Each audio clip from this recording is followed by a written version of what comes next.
Guys, টানা 2 round আমরা জিতার পরে ওরা প্রথমে এক রাউন্ড জিতে খেয়াল করো ভালো করে ওরা ইমোট দিতেছে ভাই, শুয়ে শুয়ে দেখো, শুয়ে শুয়ে ইমোট দিতেছে। তো ইমোট বদলা নেওয়া লাগবে, বদলা নিতে আসে এখানে আমরা আবারও মাইর খাই যাই। আবারও দেখো সে একই কাজ করে, ফ্লেয়ারটা আবারও ইমোট দিতেছে, free emote, mod shot flair.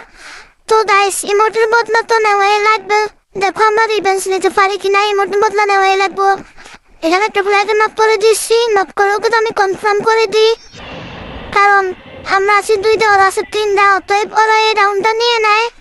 এই রাউন্ডটা নিয়ে ওরা প্যাক করে আমাকে ইমোট দেওয়ার জন্য, বাট ওই ইমোট দিতে পারে না, এর আগে আমি কনফার্ম হয়ে যাই। তাও ওই ইমোট দিছে, শুয়ে শুয়ে ইমোট দিছে। আর এই যে এখন আমরা কামব্যাক করবো খুব ভয়ঙ্কর ভাবে। আমার সামনে ওই যে প্লেয়ারটা ইমোট দিছে, ওই প্লেয়ারটা আমার সামনে, ওকে মেরে এখন বদলা নিয়ে ইমোট দেওয়া লাগবে। ওকে মেরে আমরা রাউন্ড প্লে করে ফেলি, সেই সাথে আমি 2টা লল মেরে দিই, বদলা দাম করি। আর গাইস, তোমাকে কোথা থেকে ভিডিওটা দেখতেছো অবশ্যই ফলো করে সাবস্ক্রাইব করে দিবা, যে যেখান থেকে ভিডিওটা দেখো। আর ওদের 3টা প্লেয়ার অলরেডি শেষ, আমার সামনে একটা প্লেয়ার দৌড়াইতেছে, আমি ওকে মারতেছি না, একটু মজা নিতেছে সরে গিয়ে, কিন্তু এর মাঝে আমার টিমমেটে মেরে দেয়, তার সাথে আমাদের ম্যাচটা বুইয়া